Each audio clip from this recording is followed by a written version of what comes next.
Assalamualaikum warahmatullahi wabarakatuh. Salam sejahtera bagi kita semua. Shalom, Om Swastiastu, Namo Buddhaya, salam kebajikan.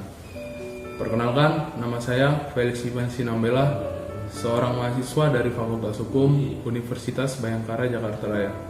Di video ini, saya akan menganalisis sebuah kasus dan menjelaskan mengenai Undang-Undang Nomor 23 Tahun 2004 tentang penghapusan kekerasan dalam rumah tangga. Indonesia telah memberlakukan Undang-Undang Nomor 23 Tahun 2004 tentang penghapusan kekerasan dalam rumah tangga atau yang dikenal dengan nama Undang-Undang KDRT yang disahkan pada 22 September tahun 2004. Undang-undang ini melarang tindak KDRT terhadap orang dalam lingkup rumah tangga dengan cara kekerasan fisik, psikis, seksual, atau penelantaran dalam rumah tangga. Orang-orang dalam lingkup rumah tangga yang dimaksud adalah suami, istri, anak, serta orang-orang yang mempunyai hubungan keluarga karena berhubungan darah, perkawinan, persusuan, pengasuhan, perwalian, menetap dalam rumah tangga, serta orang yang bekerja membantu dan menetap dalam rumah tangga tersebut. KDRT atau kekerasan dalam rumah tangga juga dikenal sebagai tindakan pemukulan terhadap istri, penyiksaan terhadap istri, penyiksaan terhadap pasangan, kekerasan dalam perkawinan, atau kekerasan dalam keluarga. Menurut laporan Bank Dunia tahun 1994, bentuk kekerasan terhadap perempuan yang terbanyak kejadiannya adalah penyiksaan terhadap istri, atau tepatnya penyiksaan terhadap perempuan dalam relasi hubungan intim yang mengarah pada sistematika kekuasaan dan kontrol, di mana penyiksa berupaya untuk menerapkan terhadap istrinya atau pasangan intimnya melalui penyiksaan secara fisik, emosi, sosial, seksual, dan ekonomi. Disebutkan pula bahwa seseorang perempuan dalam situasi mengalami kekerasan dalam rumah tangganya dapat saja disiksa oleh suaminya, mantan suaminya, pacarnya, mantan pacarnya, pasangan hidupnya, mantan pasangan, atau seseorang dengan siapa dia mempunyai seorang anak. Dan perlu diketahui bahwa tidak semua bentuk-bentuk kekerasan dalam relasi hubungan intim berlangsung antara seorang penyiksa lelaki terhadap seorang perempuan, yaitu korban. Penyiksaan terjadi pula di antara pasangan homoseksual ataupun lesbian dan gay.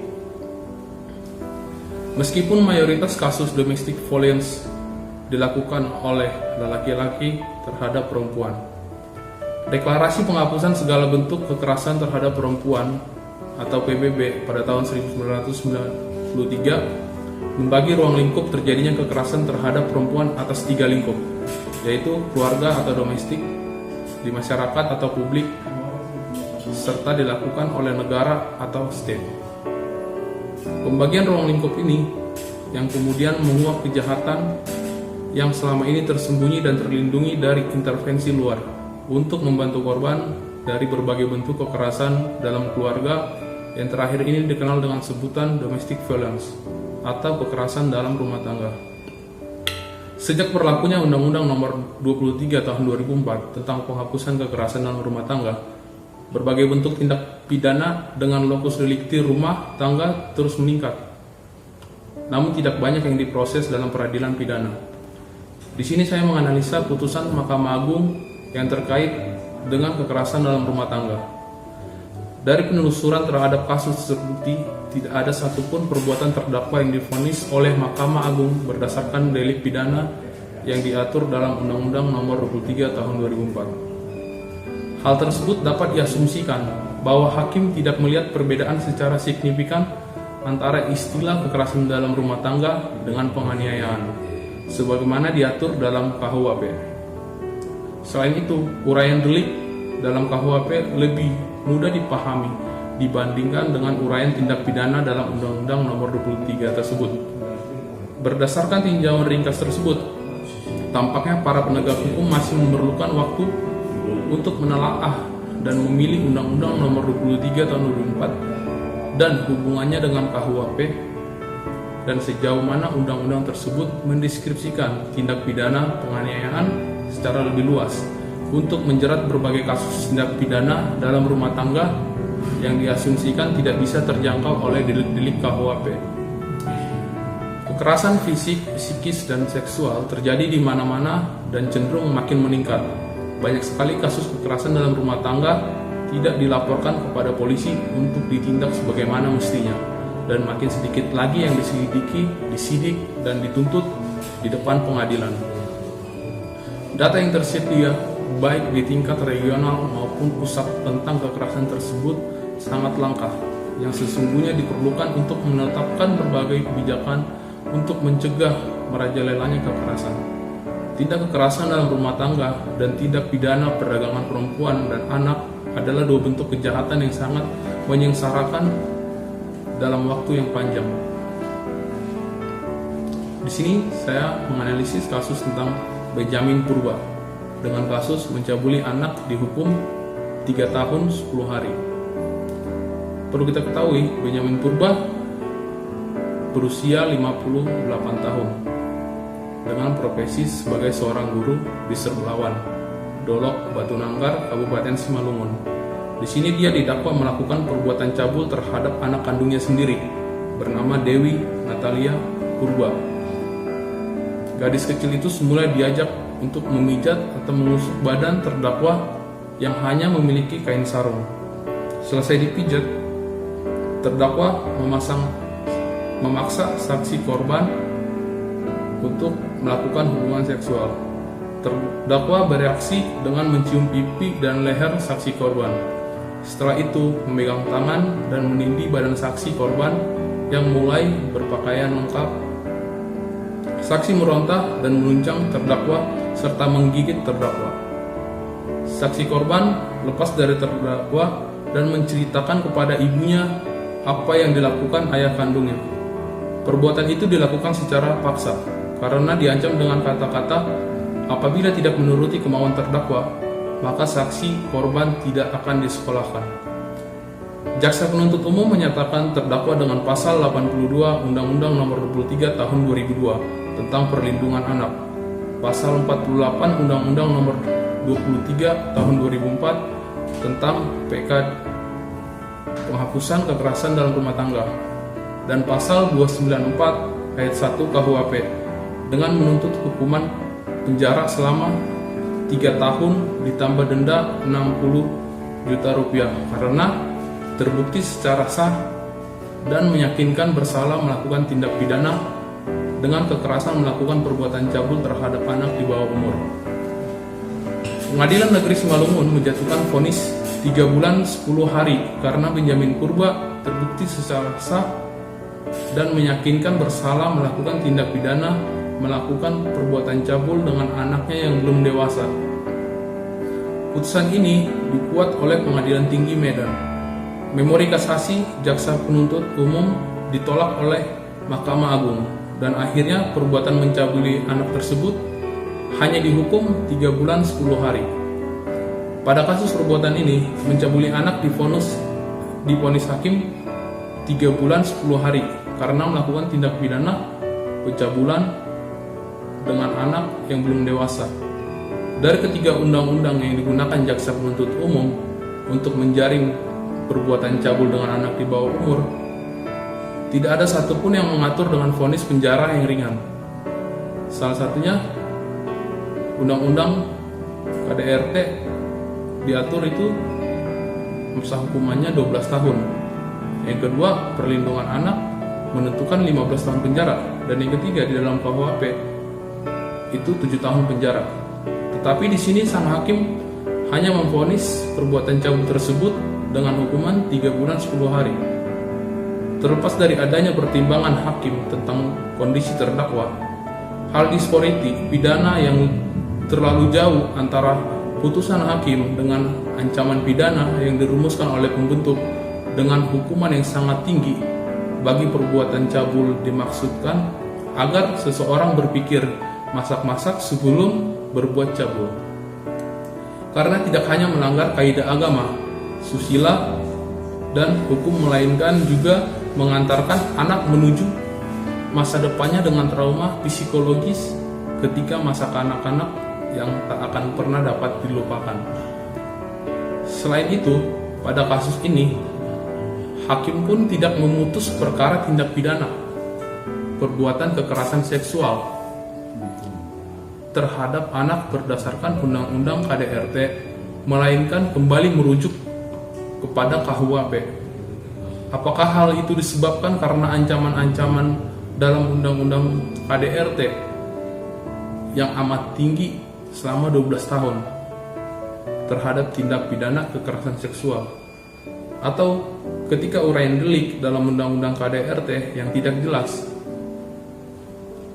Pasal 8 Undang-Undang KDRT, dua bentuk kekerasan, yaitu yang pertama, pemaksaan hubungan seksual yang dilakukan terhadap orang yang menetap dalam lingkup rumah tangga. Yang kedua, pemaksaan hubungan seksual terhadap salah seorang dalam lingkup rumah tangganya dengan orang lain untuk tujuan komersial. Apakah kekerasan seksual dengan cabul sebagaimana dimaksud dalam KUHP? Tampaknya kekerasan seksual diartikan sebagai pemerkosaan atau pemaksaan seksual. Sedangkan cabul lebih menitik beratkan dengan siapa perbuatan tersebut dilakukan. Menurut hukum pidana, cabul terjadi terhadap anak di bawah umur atau seseorang tanpa kemauan yang bersangkutan, sedangkan kekerasan seksual hanya melihat dari aspek pemaksaan seksual, tanpa menyebutkan dengan jelas bahwa perbuatan tersebut dilakukan terhadap anak di bawah umur atau lawan jenisnya yang tidak karena kemauannya. Undang-Undang Perlindungan Anak membatasi pengertian anak pada anak berusia belum 18 tahun, termasuk anak yang masih dalam kandungan. Dengan demikian, cukup beralasan hakim menggunakan KUHP dengan urusan delik lebih jelas dibandingkan dengan Undang-Undang KDRT. Hakim berdasarkan Undang-Undang Kekuasaan Kehakiman memiliki otoritas untuk menafsirkan undang-undang terhadap kasus yang diperiksanya. Undang-undang yang merupakan produk legislasi berdasarkan persetujuan bersama DPR dan Presiden memuat norma hukum yang apabila terjadi sengketa antar pihak atau pelanggaran terhadap norma tersebut, maka hakimlah yang berperan memberikan makna teknis yang terkandung dalam kalimat normatif yang sesuai dengan fakta dan situasi yang dihadapkan kepadanya. Kasus di atas terdapat kesan yang cukup kuat kurangnya alasan yang diuraikan oleh Hakim Agung untuk menolak atau mengabulkan memori kasasi yang diajukan oleh JPU. Padahal uraian tersebut dengan diperlukannya untuk menilai kualitas putusan hakim dalam rangka pengembangan hukum nasional melalui penerapan hukum di pengadilan. Dari putusan Mahkamah Agung terhadap tindak pidana yang dapat dikategorikan sebagai perbuatan KDRT, ternyata tidak divonis hakim dengan menggunakan Undang-Undang Nomor 23 Tahun 2004, melainkan dengan KUHP. Sebagai alasan pembenaran terhadap hal itu, mungkin kita dapat mengatakan bahwa Undang-Undang KDRT masih relatif baru, sehingga dunia peradilan kita belum dapat menelaah dan memahami sepenuhnya konsepsi pemidanaan terhadap kasus KDRT. Namun, patut pula untuk dievaluasi kemungkinan jaksa dan hakim melihat uraian delik dalam KDRT terlalu sederhana atau tidak jelas, sehingga belum dapat dibedakan dengan jelas antara kekerasan fisik dengan penganiayaan, antara cabul dengan kekerasan seksual, dan seterusnya. Para penegak hukum, kepolisian, jaksa, hakim, dan pengacara tampaknya masih belajar memerlukan waktu untuk memahami kriminalisasi KDRT dan hubungannya dengan tindak pidana yang telah diatur dalam KUHP dan undang-undang lainnya. Suatu hal yang patut dikemukakan bahwa seorang penyusun rancangan peraturan perundang-undangan yang akan memuat pasal-pasal mengenai ketentuan pidana seyogyanya dengan mengikut sertakan institusi yang bertanggung jawab di bidang penegakan hukum. Paling tidak substansi rancangan tersebut disosialisasikan terlebih dahulu dengan para penegak hukum guna menghindari disparitas pemahaman antara maksud pembentuk hukum dan penegak hukum yang akan menerapkan di dalam proses peradilan. Penegakan hukum dan penerapan Undang-Undang Nomor 23 Tahun 2004 tentang penghapusan KDRT selama hampir 4 tahun terakhir ini cukup memberikan gambaran bahwa upaya penghapusan KDRT merupakan upaya yang melibatkan banyak pihak dan membutuhkan penegak hukum yang konsisten. Sosialisasi mengenai Undang-Undang Penghapusan KDRT dan peraturan pemerintahnya serta informasi teknis penerapannya di kalangan penegak hukum dan masyarakat luas merupakan kebutuhan mendesak yang perlu direncanakan dengan baik.